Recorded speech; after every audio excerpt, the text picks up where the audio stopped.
Hello, hello, hello. Welcome to the show. My name is Joe. And I'm Jordan, and this is Double Trouble Features. The weekly podcast where we talk all things TV, movies, pop culture, and just what's going on our screens. There's multiple screens in this room, and I want to know. Yeah, so we got a good show for you guys today. We're going to talk about stuff that's happened this week. Of course, we all know about the big game that happened with the Super Bowl. And who won? The Kansas City Chiefs. Whoop, Thank whoop. you. We're also going to talk about the Fantastic Four, about the castings that's happening. And, of course, we're going to talk about some of our favorite movies that we watched this week, some TV shows that we watched, and today's the day after Valentine's Day, so we're going to talk about love. Oh, a little love story. It's a love story, baby. Just say yes. Please don't sue me, Taylor Swift.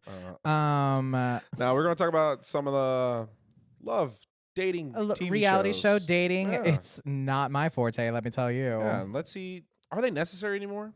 So we'll talk about that. But first, that halftime show for the Super Bowl. We're not going to talk about the actual game because that's for sports podcasts, but we're going to definitely talk about that halftime show. And Ursha, baby. I have a question. Okay. Yeah. On a scale of 1 to 10, how horny did you get when you saw him take his shirt off? Look, here's the thing. 'Cause my mom screamed and my wife screamed. Yeah, I howled and I literally texted I texted people and I said, if I do not see pits, tits, and everything else and sweat, I want to see him dripping. Because without it, it's not a fucking Usher show. If you don't see his nipples, his pits, and his sweat, what was the point? I mean, yeah, I guess. That's all he does. I mean, that's his thing. And honestly, I'm not going to lie. Like, I grew up with Usher, and so I wanted that. I needed that. I really did. And he gave it to me. And I could not be more thankful to him. Yeah, like, I thought it was a fantastic show. First of all, shout out to Jay-Z. All right, he's been curating these playlists for the past 3 years now with Dr. Dre, Rihanna, and now Usher, and it's just been fantastic. I like for the culture, it's been amazing. Yeah. Like I haven't really heard slow songs being performed during a halftime Super Bowl because I thought he was just going to be nothing but like my God. OMG, like, 'cause baby tonight, the DJ got us falling in love. He didn't even play that song. No, I know. Which I'm actually very shocked. He said, no, we're going to play real R&B, and we're going to do Let's Let It Burn. These are my confessions. We're going to put My Boo. Ooh. With Alicia Keys. All right, first off, Alicia Keys was in that red outfit. With the piece flowing off into the distance on that piano that was just like built for her. Yes. It was so gorgeous. And she's sitting there and she's just looking all kinds of right. He's looking all kinds of right. And they just have chemistry. So what do you think about, like, because a lot of people on the internet were like, oh, I wouldn't let Usher talk to my girl, or the second my girl gets home, we're going to have a fight and stuff like that. And like, I'm just like, bro, they're performers. Look, well, they're performers. And here's the thing. It's Usher. Like, what is she going to do? Yeah. Not let him rub up? Like, girl, if Usher comes up to me half clothed, sweating, and he starts singing about my boo. You got to- girl, my boo. My boo. Like, I'm going to take my dress off too and start dancing up on him. Yeah. Put on my little red one piece. Tell you. Now, those people, they're performers, they're friends, and if you're like, I would never let Usher do that, you're insecure. But I thought the very first part was very great. A little ode to Vegas when they had all the performers out. They had the person shoot out the cannon. But then just that whole time of just like Let It Burn and like playing just all those slow songs by himself. Love that part. Yeah. But, okay, question. Did Will Am I look different to you? I don't even know who we're talking about right now. Will I Am? Will I Am. Yeah, Jesus. Yeah. Sorry. You try to make me look like I'm stupid. God, I was like, who the fuck is Will Am I? Yeah. Will I Am. I thought he was Kanye at first. I'm not going to lie. I was like, who the? He's kind of scruffy like now, like And Kanye. he's Yeah. gotten a little thicker too. Yes. He's gotten a little thicker, and he had that mask on, and I was just like, is that Kanye? What is Yeah, going no, on? no. And I'm not alone. People on the internet also were confused. I did not think it was Kanye, but He shouldn't have worn a mask. will.i.am, I love you to death. You are not that Yeah. visually recognizable. Facts. Okay, Like, that is 100% facts. I love you, will.i.am, but you cannot be putting a mask over your face because we need to see it. I think he wore a mask in the music video. Maybe, but like, babe. Yeah. Also, Jermaine Dupri looked like CeeLo Green. I thought it was Jermaine. CeeLo I Green at did not first. know it was him.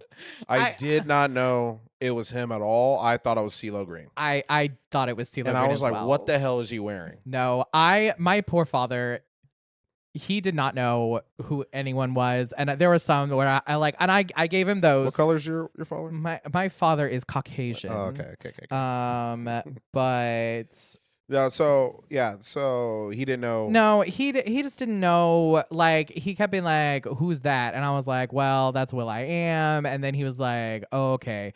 Everyone just looked different, and Little John looked good. Lil Jon, he looked good, but my dad has no idea who Lil Jon is. He looked like he'd been working out, like he's lost some weight and stuff like that. But everybody knows Lil Jon. Come on. My father is a white man in his 60s. Yeah. Like everybody knows. I mean, that. no, but when I said it, he was like, "Oh, okay." But like, he didn't. He didn't recognize Luda upon entrance. Like, he was like, "Wait, who's that one?" And I was like, "That's Luda." And see, like, to me, I feel like besides Alicia, he's the most recognizable because he's been in Fast and Furious. See, my dad, that was the one I was like, "That's ludicrous, Dad." And he goes, "Oh, yes. Yeah. That was the one where he was He like, had the fro okay. and the glasses. He had the fro and the glasses. So like, everyone was like incognito mode except Alicia Keys and Usher for some reason. I don't know it. That blue suit with the abs stuck. Oh, girl. Okay, the roller skating. That was a performance. I was a little confused by it, but he does it like rarely. Like, he actually loves roller skating. Great. It was interesting. I did like it. It was just kind of surprising. I did wish there was Justin Bieber came on. Everyone thought that Justin Bieber was going to come out, and he came out and said, "I just wasn't feeling it," which he really hasn't done any shows and stuff like that lately. Yeah, except for somebody needs to check on him because I've been seeing like really weird interviews of him being like, maybe I was conned into my marriage. And you're like, and he's been MIA for so long. And then that whole thing with Selena and Hayes. He did the All-Star game for hockey. He was the All-Star performer because it was in Canada. Okay. That's news to me. Yeah. So I watched it. Yeah. He sung SZA. He sung Snooze with SZA. Yeah. Crazy. Yeah. Yeah, but overall, great halftime show. I thought it was a great time. I would say it's probably maybe top 10, top 15 at least. Top 15 for sure. I mean, like, my standard is always going to be J-Lo and Shakira. Yeah. They had just such a performance. There was booty shaking. There were stripper poles. There were full performances. Not no wholesome stuff. Everyone, look, that's what I want. That's what I want. If you didn't want to go, look, we're watching a bunch of men bash their heads together. You think we can't have a little ass shaking? And it's not like they weren't wearing any less clothing than the fucking cheerleaders were. Grow up. Grow up, but my kids are watching. We don't want kids to be watching this. Well, then, I'm sorry. It's Jesus' day. Okay. That's all. I can't say anything further. No, but like one of my favorites is definitely Prince's halftime show where Purple Rain and the rain actually came. But then also Beyonce and Bruno Mars with a hint of Coldplay. With that little taste of Coldplay. Thank God that was over with quick. They were like, here's Coldplay, and now get backstage. And get to the real show. Yeah. No, I actually really enjoyed the halftime show. It was a great time. Great time. But speaking of something that's fantastic. Great transition, right? That was so good. Let's talk about, so we're big MCU fans. Love the MCU. I love me anything super. With Man in Tights, I'm sad. Yeah. And probably one of the biggest news to come out for the MCU is They finally got their Fantastic Four cast. which I honestly forgot we were doing the Fantastic Four again. Like, I, For the third time. you know, I mean, third time's a charm. We did have a good, like, with Spider-Man, there was Toby, which was I good. like the first two. The first two Fantastic Fours. The first two with the original class. with the original cast, yes. Jessica Alba, Chris Evans. I did Like, I did like them, but they were very silly and like it was simple. I don't think they fit. I think Marvel was still finding themselves. I don't even think that was a Marvel movie. Was it Fox or something? I don't even remember. It was Fox. But like, I feel like superhero movies back then were still trying to find themselves a little bit, and we kind of are in that again because people are tired of the stale. But that was the same time like Fox owned again. They owned Fantastic Four and X-Men, and I enjoyed the X-Men. Oh, yeah. The X-Men. I can. Well, that's a whole other podcast. But anyway, they found their Reed Richards, who's their Mr. Fantastic, which is Mr. Pedro. Pedro Pascal. Girl, I was always kind of horny for Reed Richards, and then when it was John, I like a smart, soft man. I enjoy who can stretch. I loved Reed Richards in the original, and then Miles Teller did a terrible job. He did a really bad job. But then when I was really excited because I thought it was going to be John Krasinski whenever they were in Multiverse of Madness, and I would have been completely happy with that. But no, they had to step it up a notch and be like, but that was just that Reed Richards. Here's our real Reed Richards, and it's 10 times hotter. Are you gonna sit here and tell? Hold on. I just don't know if it's that much of a step up from John to Pedro. I think it's I mean, I do. I don't think it's like that much of a step up. Yeah. I think John Krasinski is at the top, and the only way you could have topped it at all, if any, is Pedro Pascal. Then we have Vanessa Kirby as Sue Storm. She's in The Crown, Mission Impossible. She's Napoleon. She's in the movie Napoleon. I think that's a great cast. She's great. She's great. Vanessa Kirby's she's beautiful. fantastic. Like, she looks just like Sue Storm. Yeah, I think she's gonna do. I think she's gonna bring a certain amount of like. I'm not saying that anyone didn't, but I think she just brings a little bit of poise to the role. I think she's gonna. 100%. She's gonna match Pedro very well. 100%, and I think that she's going to. I feel like ground the cast. Yes, you know, but that was always Sue Storm's role. It is. Was grounding the cast, or grounding the characters.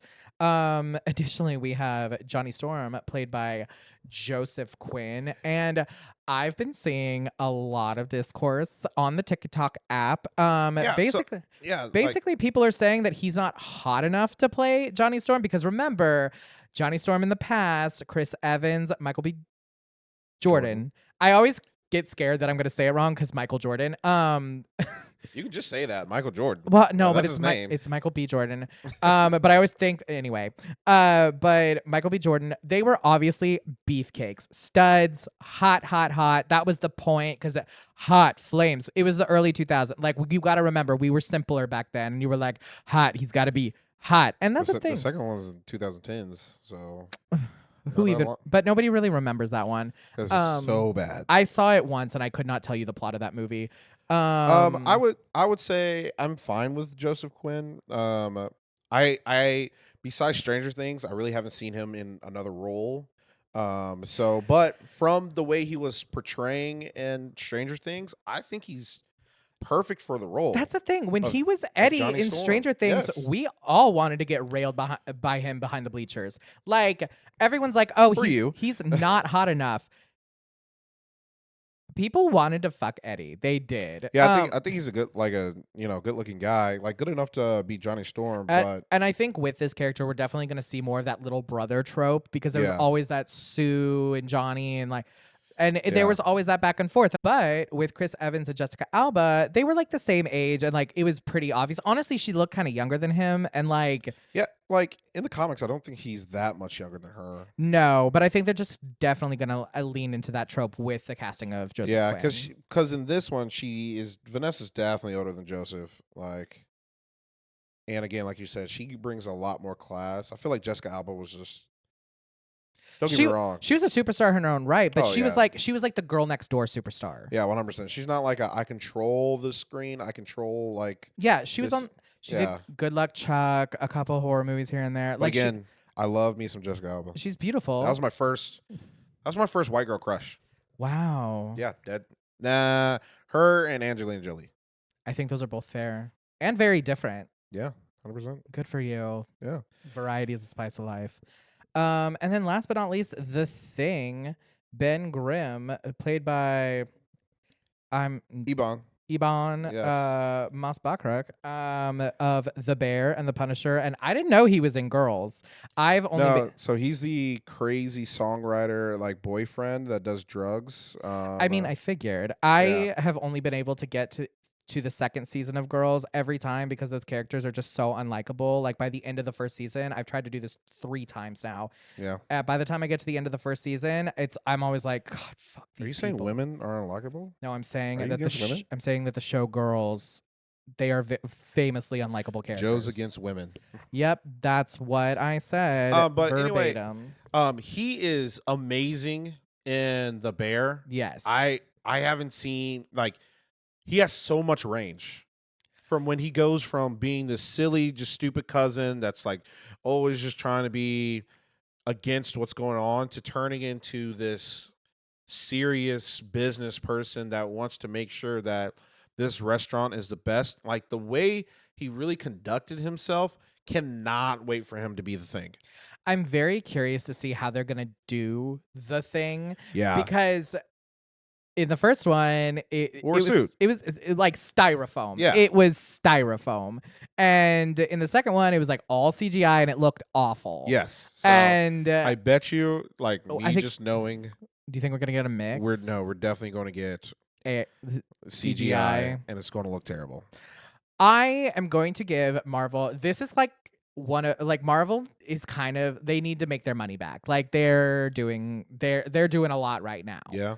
Just get him a suit and he'll be fine. Yeah, and then get him a green suit that looks like rock and then CGI the stuff on later, but like give us some physical texture. I don't know. I'm not a producer, but I'm happy with its cast. What about you? I'm happy with it. Do we know who's going to play Dr. Doom? That is the only person that we don't know. That's the main character. Okay. If they try to do any other bad, that's dumb.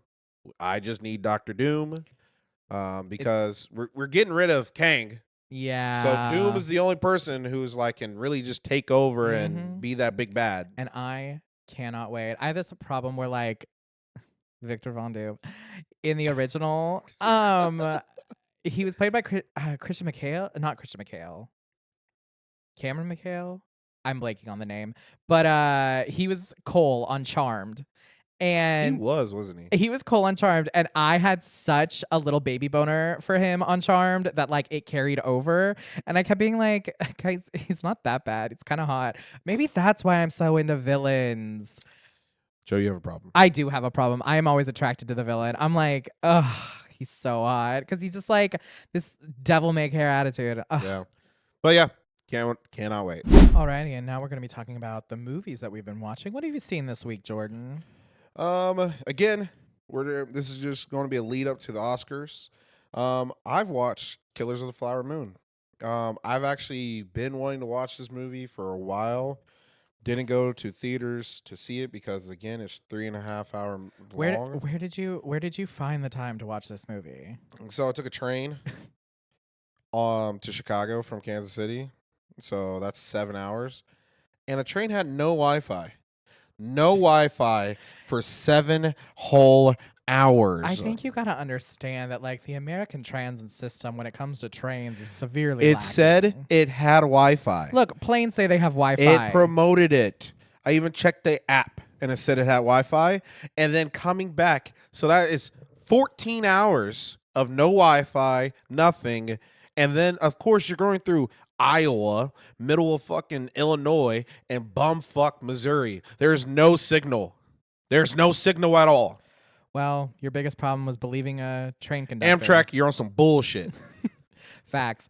But But tell me more about this bullshit. What's going so on? yeah, it gave me time to watch a 3.5 hour movie. Killers of the Flower Moon. You can watch on Apple Plus, Apple TV Plus. Um, you know what? It's a it's a decent movie. Um, it's a Martin Scorsese movie. So if you don't like Martin Scorsese movies, you're not gonna like this. But it's a great, fantastic movie talking about the Osage, Mm-hmm. Native Americans. It really showcases their cultural, what they did, and then also just kind of like how they boomed and got money and stuff like that. And I thought that was actually great. There's one scene in the movie where Leo's character and Lily's character are supposed to be hanging out, like they're first getting to know each other, Mm-hmm. and Martin Scorsese was going to say, "Oh, Lily, you're going to just outdrink Leo," and he actually got like real people from the Osage, and they were like, "No, she wouldn't be doing this." Especially during this time, it was raining, and in their culture, they just sit there and listen to the rain and like let it all come. And so Huh. Martin Scorsese literally changed that entire scene for that. And so like that's when I think that's great adaptation of different cultures. Because again, we all know Martin Scorsese is not fucking Native American at all. Gasp. So so it's great when like you let those voices in there and then let them be able to. Actually shape what they're Yeah, doing. exactly. Like, don't just be like, but I want her to drink her under the table. Yeah, and so those points in the movies are fantastic and are great, and it really showcases that culture. And here's kind of a synopsis. Leo's character, his name is his name is Ernest. Ernest comes back to town from the war, and his uncle, who is Robert De Niro's character, tells him, "Hey, you're going to start being a cab driver." He finds this Osage woman, which is Lily's character, who is Molly. She is one of five. They don't have a father, and they're all rich because they found oil. Because the Native Americans all found oil on this land, so they all became super rich. Good for them. So of course, white people are always trying to take everybody else's money or destroy other people's cultures. You said Osage. So where does this take place? Like So, in modern day America? so this takes place in Oklahoma. Okay, that's what I thought. Yeah.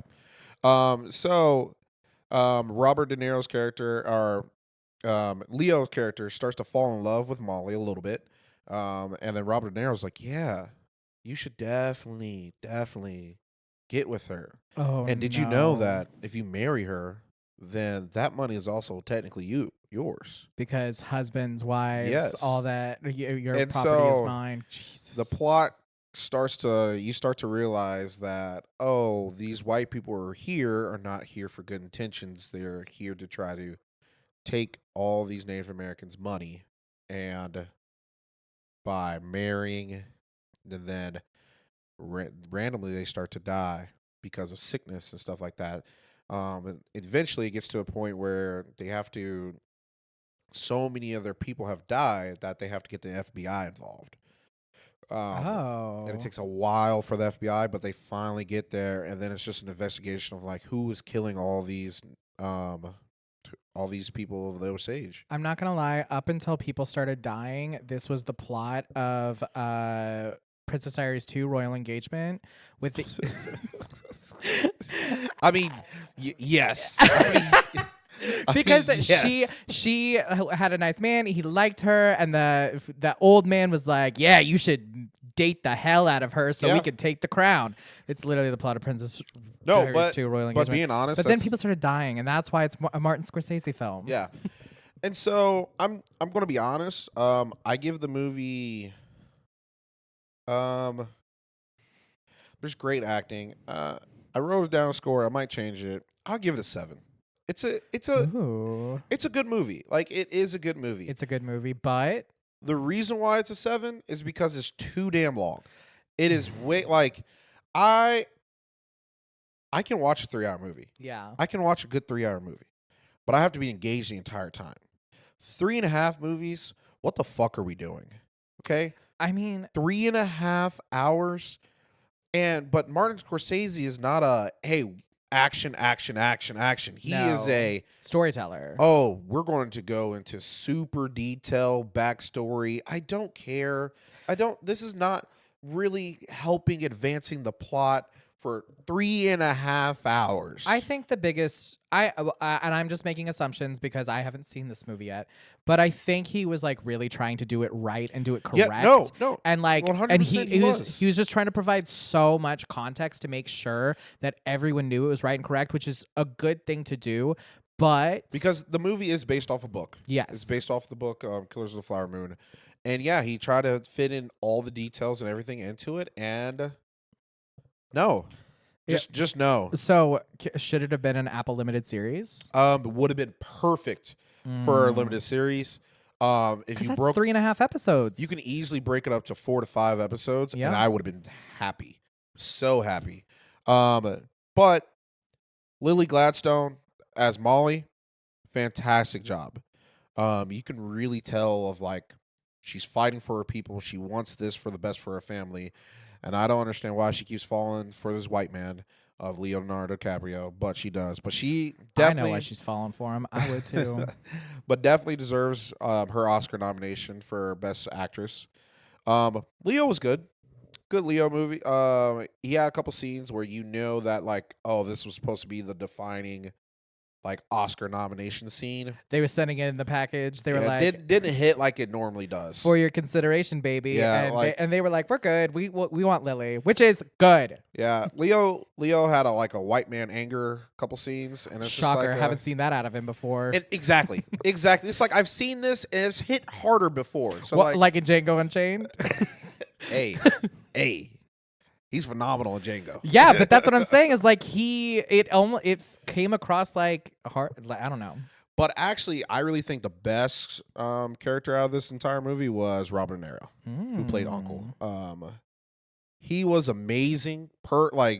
He played this very kind person. Like, oh, I love the Osage. These are my people. I'll do anything for you. And then this entire time, he's plotting all against them the entire time. And then he eventually like belittles Leo's character and stuff like that.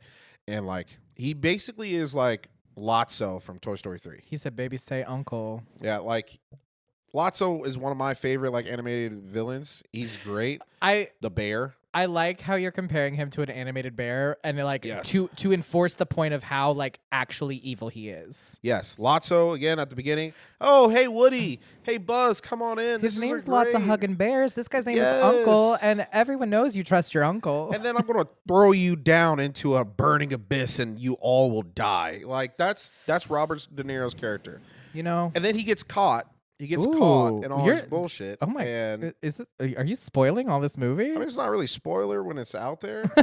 Fair enough. But like he gets caught, and then he's also like, "Oh no, man, I'm just a nice. I'm old just guy. an old I'm man. just a nice old person." Oh, But yeah, I think it's a great story that needs to be told. There's not enough really, Native American stories that are being told on, the big screen. I've been seeing them pick up a lot more and more. Like Echo just came out, and Yeah. that's very intense and a 100%. little to the side, but it definitely does take on a lot of the aspects of Native American culture and Yes. legends and like all of that stuff. So And they so- took time with it. Yeah, and so that's the part I really did enjoy. But again, even the way they depicted the Osage, again, that's just adding runtime. And again, it does not. It's 206 minutes. Does not need. If your movie's hitting 200, you're doing something wrong in the editing room. This is just that simple. And so, could have cut it short. Great performances, but also being honest, ending is pretty predictable. I mean, yeah. Just from what I've told you, you could probably figure out how it's in. I'm not going to say it. Not going to spoil it. But white people be white people. white people be on some bullshit. Okay, tell me what you watched this time. All right. I did not see an Oscar movie because it was Valentine's week and I was single again. I needed to feel something. So I went and saw Lisa Frankenstein. And this movie was exactly what I needed. First of all, if you are a fan of Tim Burton or like the Coralines of the world, Love Coraline. if you love those kinds of movies, this movie is perfect for you. I was a little confused at first because I was like, is this 80s or is this 90s? It was really bouncing back and forth. It was 1989 was the year that it was that it's set in. So And 80s. so 80s, but with a lot of like early 90s yeah. context. So like it had, because I was like, I relate to a lot of this shit because it carried over into when my mother was a mother in the 90s. Is it a comedy rom-com? So it is a horror comedy written by the same guy who did Jennifer's Body. Okay. It kind of has the same, like, I wouldn't say vibe, but like the same je ne sais quoi of it all. It just felt very like of the spirit of Jennifer's Body, not the actual like movie parts of it, but it. I only watched that movie for Jennifer's Body. Oh my God. Jennifer's Body is a feminist masterpiece, so you're welcome. Megan Fox is hot. Anyways, it's also got kind of almost a Heather's vibe of it. So what happens is this girl, right? First 10 minutes of the movie, her mother gets murdered in cold blood, like absolutely attacked, eviscerated, all this fun stuff. She ends up, her dad, like 2 months later, gets remarried. She has to move to a new town for her senior year of high school. She's kind of an oddball. Her mom was the only one who understood her. Kind of like the trope of it all. The coming, what was it?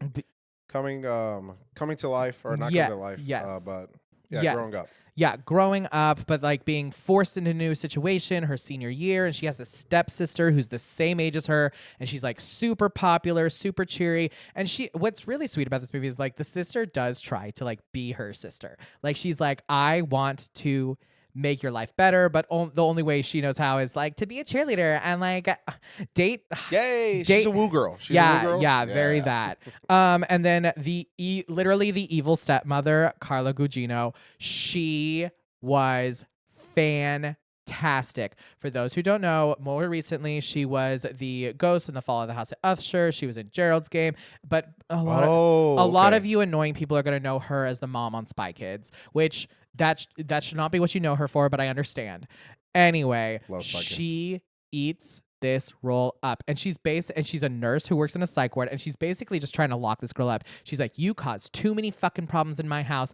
I brought you in. It's just so 90s Christian white mom culture that like it smacked me over the face because that's what I grew up in. I didn't. And it was so strange. So anyway, so that happens.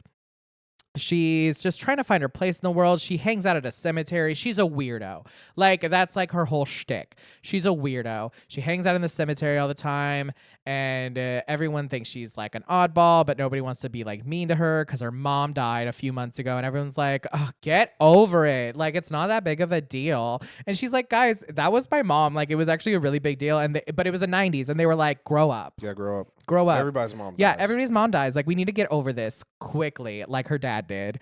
On top of I know 2 months. No, Jesus. it was crazy. And this is like the first 5 minutes of the movie. So she ends up going to a party with her sister. Teenage things happen. She gets drugged by the mean goth girl who's like kind of hot, and it's like this whole thing, and she's like trying to impress this boy, and she's like, no, I can drink whatever you give me, and the girl full on just roofies her in front of everyone. And so you see her running around, and then this guy Doug, he comes up. Is this rated R? Either R or PG-13. I don't know. Roofing they school girls. They don't say roofie, but she's obviously drugged. Yeah. And you see her like, and this guy comes up. He's like her only friend, and she's like, "Let me help you out. Let me help you." And then I'm like, "Oh, what a sweet guy," because I'm gullible. America, I am gullible. I'm like, wow, he's really trying to help her. No, he was not.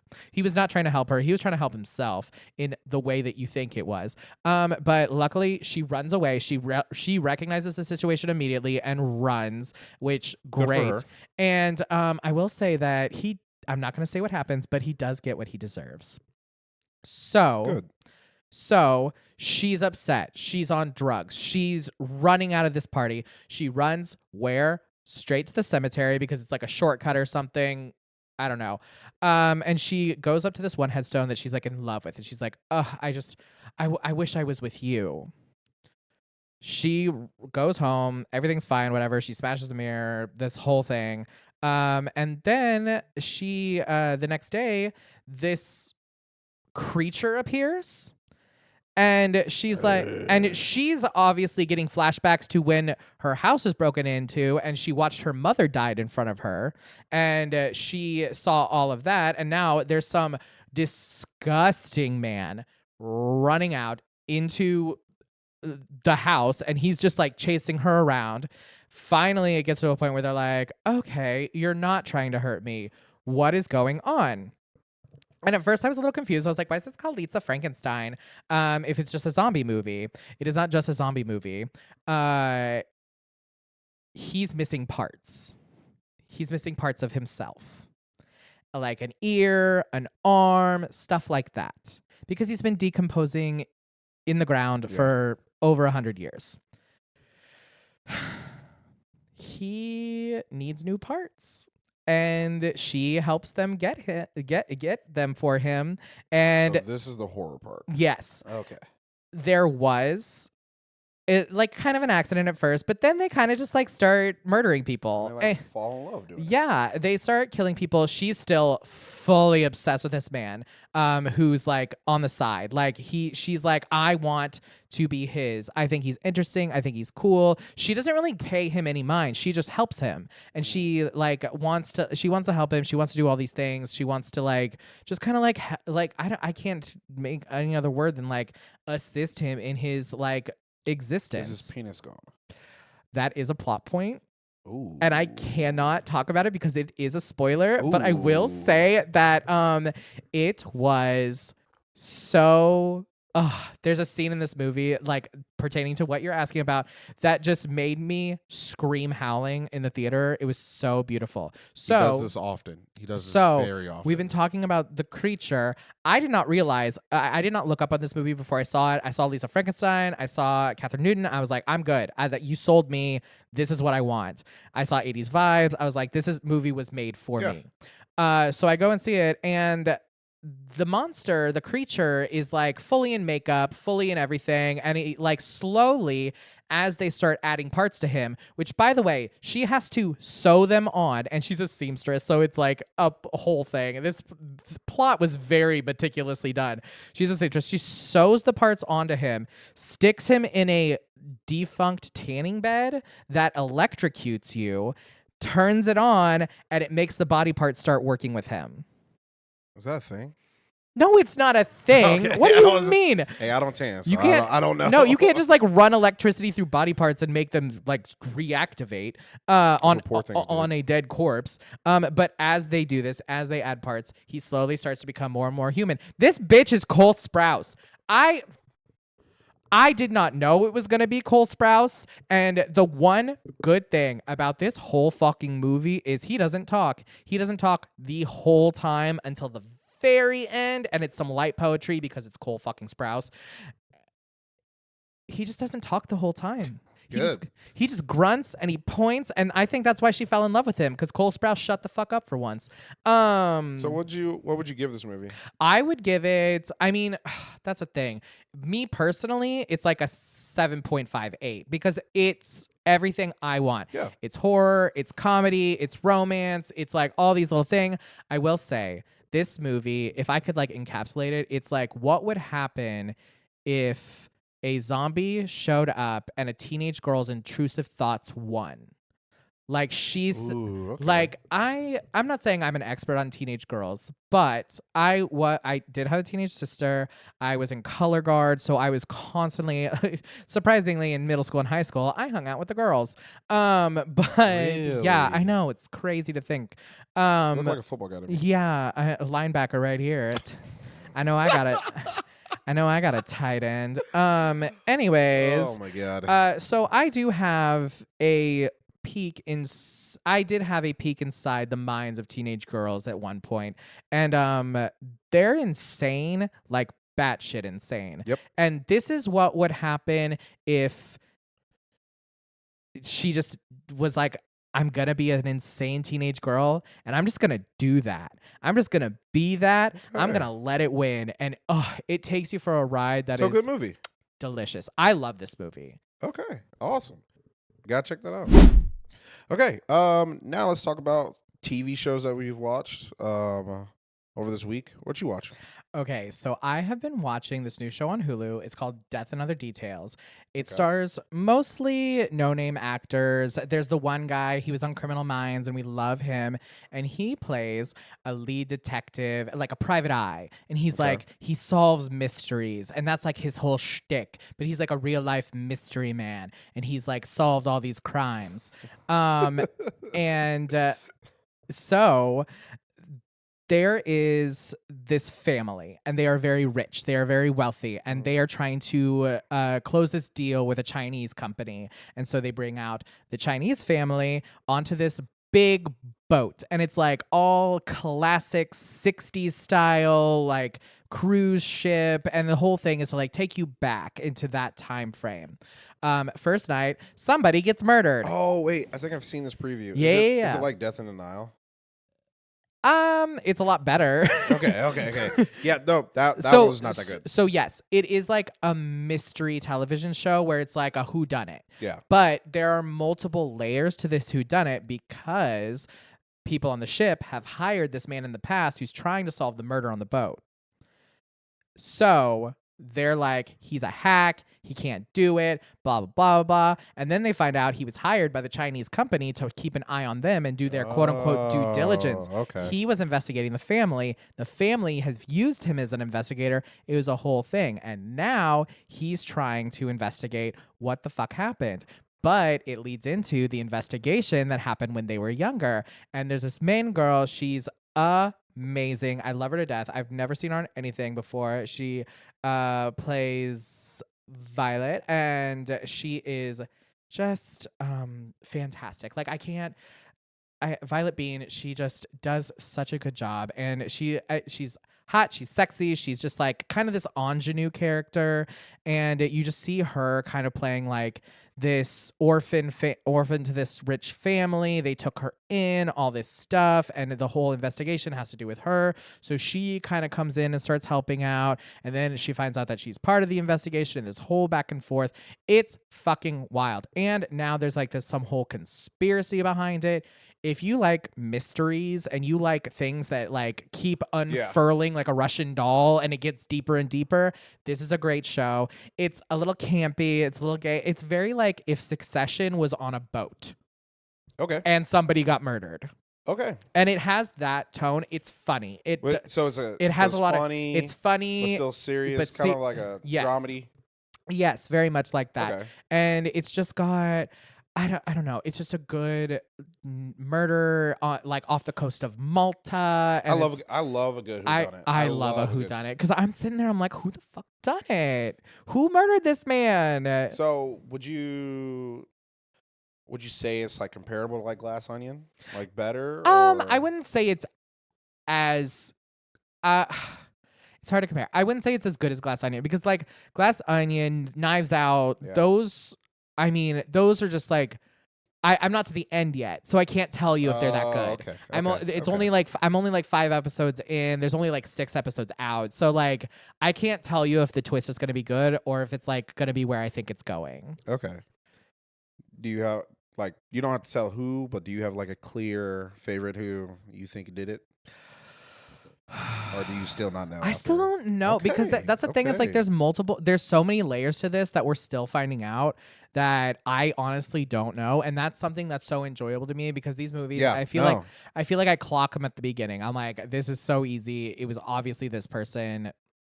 Done. No, that's great. But I don't feel like that with this. So you said it's on Hulu? It's on Hulu. It's a good watch. It's just something fun for your brain.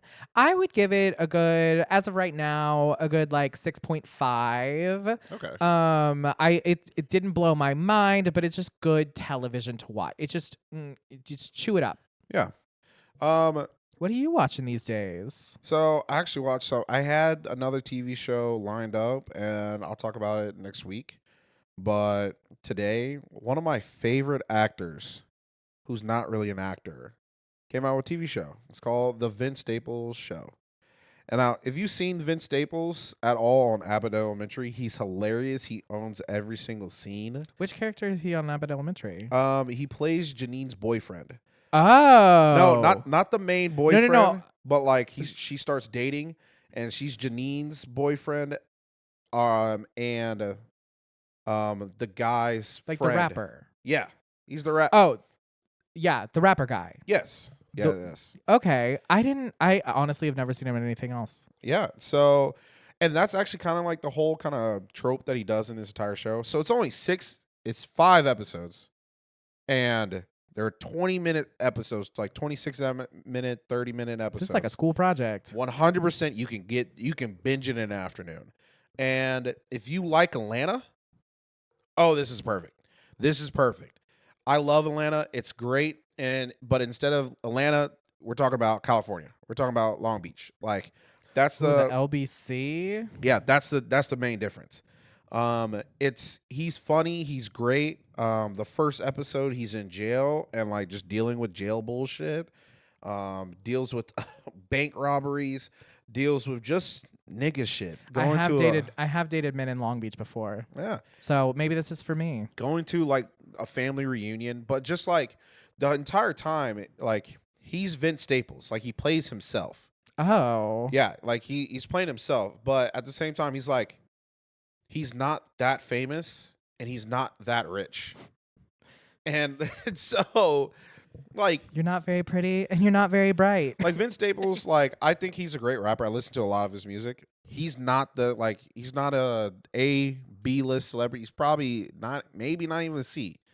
Yeah, I'm not gonna lie. I didn't know who Vince Staples was until you just told me. Yeah, exactly. So, and again, none of his songs have gone like number 1 or anything like that, and like he doesn't really tour that much. I know this is fucked up. I didn't realize that he was an actual rapper from Abbott Elementary. Yeah, no, he's an actual rapper. That I don't know if I can handle that because his little kid raps. That's all I know. Oh, no. He's not that guy. No. I know that. I understand that he's like a real rapper. Like he has actual No. songs. That's not the guy. Oh. Yeah, no. He's not the boyfriend that sucks, that raps, and then just dips. He's the second one. He's the friend. Second one. Yeah. Oh. Yeah. Okay. Yeah, that's Vince Staples. Okay. I see. Yeah. I see. So Wow. he has his own show, like really just going through his life and like what he's actually done. It's kind of like a semi autobiographical, but like heightened. Yeah, but not really dramatized. Actually, yeah, dramatized and stuff. Very funny, super comedic. Again, it's like Atlanta, like I don't know, going through these black kind of like situations. I walked in his home today, and it was on the TV, and I just saw people getting shot. Yeah, 100%. Yeah, people get shot, people get robbed, people get shit happens. Shit happens in the neighborhood, man. But it's very strategically like made. It's great cinematography. The things they talk about like are things that like people go through, like things that, again, he is kind of famous and kind of rich, but he's still going through like a bunch of bullshit that just being a black man in America still has to go through. But again, in a funny ass way. And it's super quick. It's a limited series, so I don't know if there's going to be another season. Definitely should be. But you can easily watch this, and I'm probably going to rewatch it again. You said this is on Netflix? On Netflix, came out literally today. So what would February you rate 15th. It? I would give it a solid 8. Oh wow, Yeah. That's strong. It's a solid 8. It's funny. It's good. Great acting.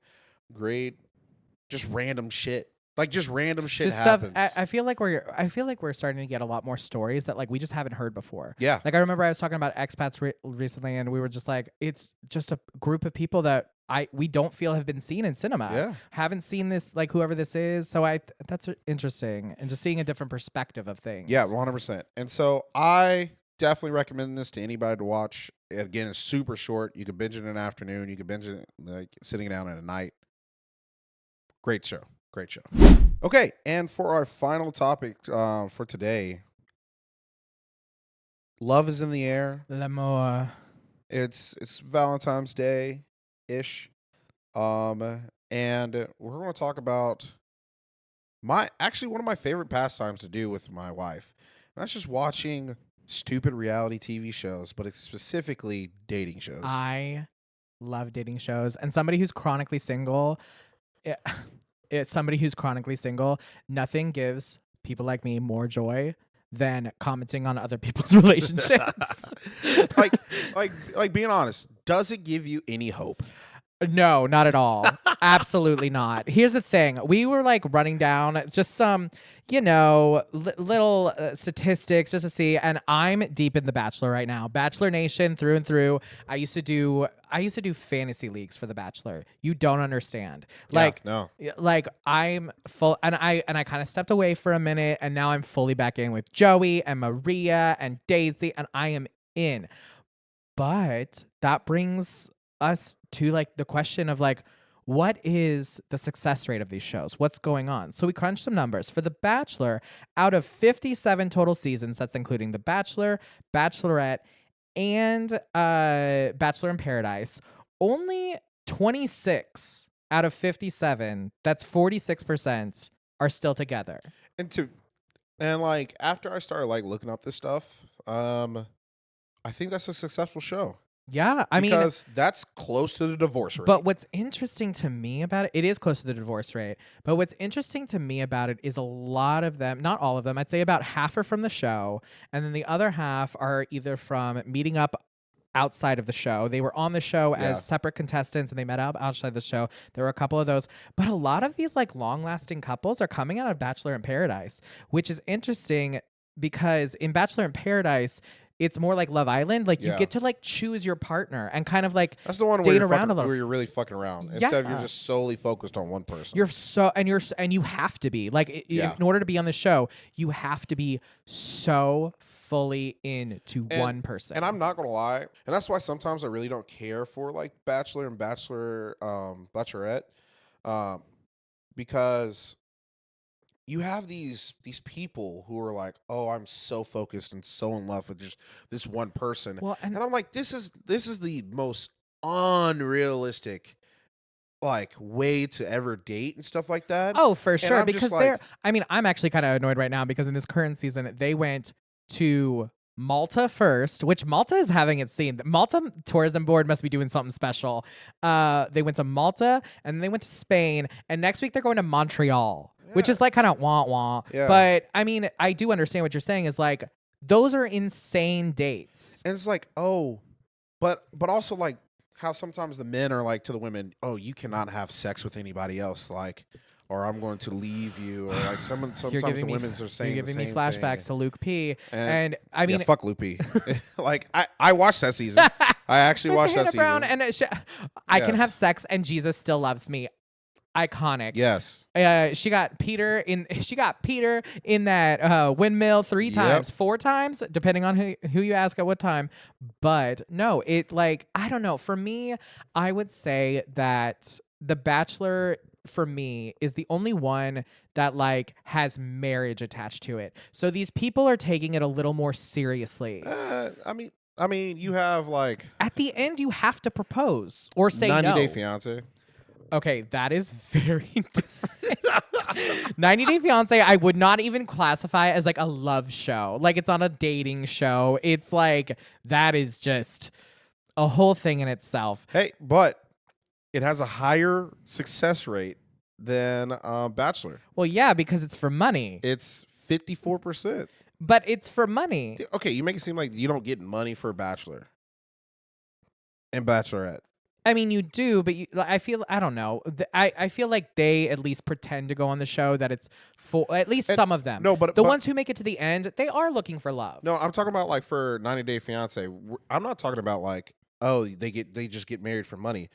They're still together. 26 out of the 48 couples that have been featured are still together. That's the same amount of couples that are together from Bachelor with way more seasons. With way more seasons. Yeah, so like 90 Day Fiance. Don't know how you can just marry somebody in 90 days. Do not understand that. Worst show that's out there? Fucking Married at First Sight. That Now that's some dumb shit. That's some messy. I don't really watch that one. Tell me what makes it so dumb. So it's in the title. If you didn't catch Married that. at First Sight. Well, and I mean that, but that also kind of falls into the same. It kind of falls into Love Is Blind, which is also, girl, Love Is Blind. They are catching that whole production. They are catching so much heat, like left and right, this, that, and the other. Both of the contestants all get dragged to hell because, how do I put this? These men that they choose, I swear to God, casting is like, are looks they don't tell them what the show is. They don't tell them it's Love and Blind, and they go, are looks important to you in a relationship? And they pick every motherfucker who's like, yeah, I need a hot one with big boobs. Like that's just how they sound to me. And so this show is Love Is Blind is always feels set up for failure. There's like maybe one couple gets engaged out of it at the end. Like, I don't know. I have a hard time with that show because it gives me real life ick, because as a larger gay man, I know what it's like to be rejected solely based on looks. And to watch people go through that is stressful. Yeah, but like also like looks is important. Like it's an important piece. I think looks are important, but I mean, and that's the thing. They don't call it a dating show. They call it a dating experiment. Yeah, no, fuck that experiment. But in the experiment, you have to get married at the end. That's not an experiment. Yeah, no, like I think that is unrealistic too. I think they put these people in like the most strenuous, crazy situations and then expect them to just be normal and love each other after. Well, and I think that's the why it doesn't have like a higher success rate. Because you're like, I mean, yeah, to your point, you're going on gondola rides in Venice. You're being like taken all around. And then you're also stuck in the room with 30 other girls who want the same guy, and it's interesting to me because, again, I don't. How do I put it? I couldn't do it. I couldn't do it. Bachelor Nation is, I think, where polyamory started. Because they're all dating the same guy, like and they're they're just okay with it. They're like, you know what? It's fine. If it's on TV, it's polyamory is fine. Could you do it? I could be a bachelor. I don't know if I could be on the show because that's what I'm talking about. Be on the show. Could you no, be on the show? I couldn't be a contestant. I would need to be the mainstay. Now, however, I will tell you, if I was ever a contestant on that show, I would for sure cry my eyes out on the way home. I don't think I'd be the villain. I'm the villain.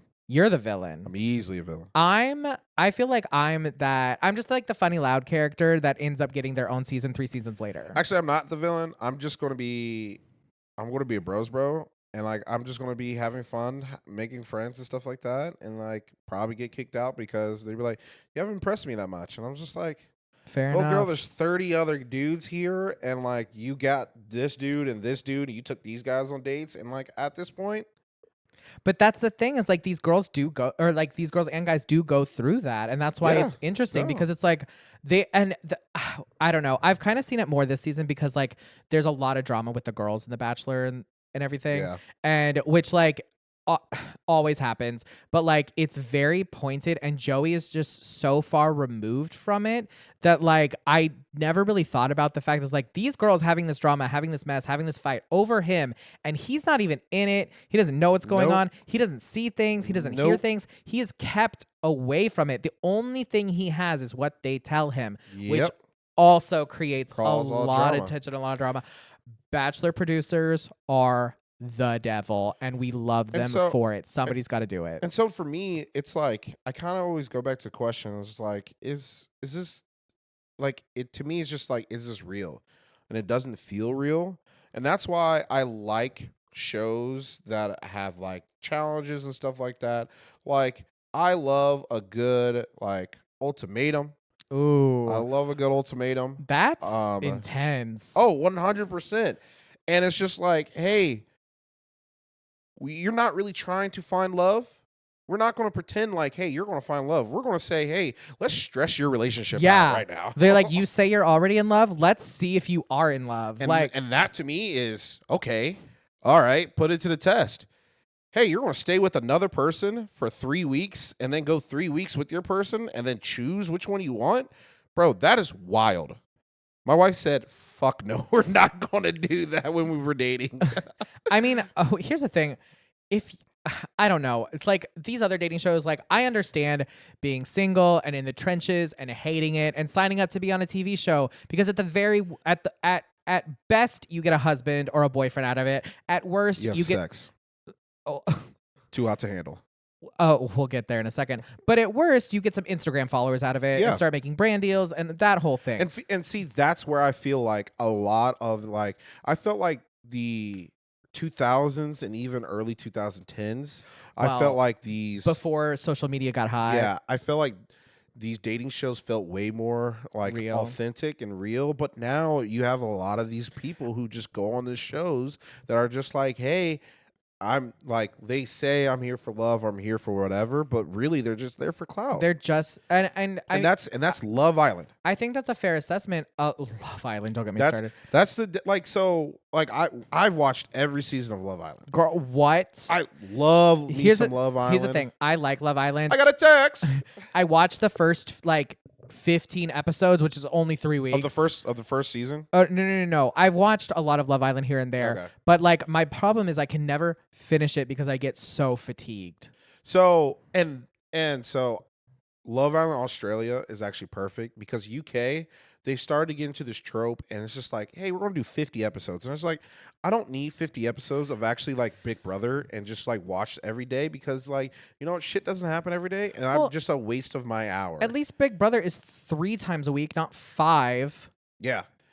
And so like to me, it's Love Island UK has gotten worse quality wise. Australia, they actually like chop it up and like, hey, this is what's going on. Here's just episodes. And they get super fans who watch it like in real time and they do all the voting.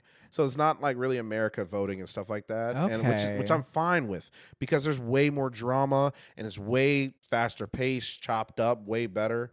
But again, a lot of those people aren't there for love. They are there. They say, "Hey, I'm here. Maybe I might get a girl, you know, whatever like that, or at least make out with some girls." But I'm gonna get some followers. Same with like Too Hot to Handle. Too Hot to Handle. Too Hot to Handle. Okay, first of all, Too Hot to Handle is one of my favorite dating shows because it is. Oh my god! Do you believe that they're tricked? Do you actually believe they're tricked? I don't know. I don't know. I think who would sign up for that show? In what world would anyone actually sign up for that show? There's money involved. There's money involved, but motherfucking they go through it. There's barely any left at the end. But everybody trying to and only one wins. But here's the thing. I love Too Hot to Handle because it is very sexy, straight people suffering, and I enjoy that so much because they deserve it. These hot people deserve to be put on display and told you can't touch each other. I think it is a beautiful thing. And for like what, a month? Alana, yeah, it's 30 days. It's not like The Bachelor or The Bachelorette where it's like, you know, weeks and like and that's why I couldn't go on that show because I'm fighting somebody. Bro, you telling me you can't, you have to make out with this chick that you just fucking met? No, fuck you. I'm trying to get some money. Oh, you can't keep it in your fucking pants, bro? I don't care. There's always somebody of the season, and I'm not gonna lie, usually it's the black guy, and he's and he's like, guys, stop spending money. I don't know why we can't stop spending money. So, and the reason is because straight white men are the devil, and they deserve everything that happens to them on that show. Then straight white men with devilish women. They're that's the thing. The devilish women who don't care. That's the thing. Straight white men have no self-control. They don't know how to. When they're confronted by a very hot confident woman, and I'm not gonna lie, they're throwing it at them. They're 100%. And you're like, what am I supposed to do? And then that's the thing is like these women in like see-through white bikinis just bro, I'm not gonna lie, Francesca came at me and was like, hey yo, let me suck your dick. What guy's gonna say no? I can't even blame them, but that's why I enjoy watching them suffer because you do see them be like, I can't, everyone's gonna be so mad at me because they turn on each other and I love it. But I do think that there are people that come on these shows that do really want to find love and they are genuine, but they are few and far between. But I think that those ones shine in these shows. Yeah. And that's what Yeah. and that's the thing. That's what makes these shows interesting, is because there is that one character there. Here's the thing. On The Bachelor right now, there's just one girl. Her name's Daisy. She grew up on a Christmas tree farm in Minnesota. She is deaf and has a cochlear implant, so she can't hear, but like it has gone through a lot of stuff with that. She left her job as a software developer or sales or something. She did something in tech, and to start a nonprofit for kids who have different abilities. And Wow. in order to find the spot, like, this girl is so genuine and real, and I don't know how they found her. They must have got, like, casting must have got through it, but like, you can tell that she is just there to date this guy. Yeah. She just wants to be there. And same with some, like, and those ones are the ones that, like, they're the real ones, and that's what makes these shows compelling. Yeah, and like, you're right. Like, there are always the few that are actually trying to find love, and seeing that, like, genuinely does make the show all worth it. So I do agree with you. You've turned me. You convinced me. I mean, These shows are still kind of necessary. but we need that. We crazy. And the thing with me is, like, with these shows is, I feel like these reality shows and how people feel about them, people call them trash. They do hold a sort of sociologic mirror to us. Yeah. They make us, like you and me, look at relationships, which are so complex, and it's a whole part of the human experience. And you see these relationships and you talk about them. Like you said, you watch them with your wife.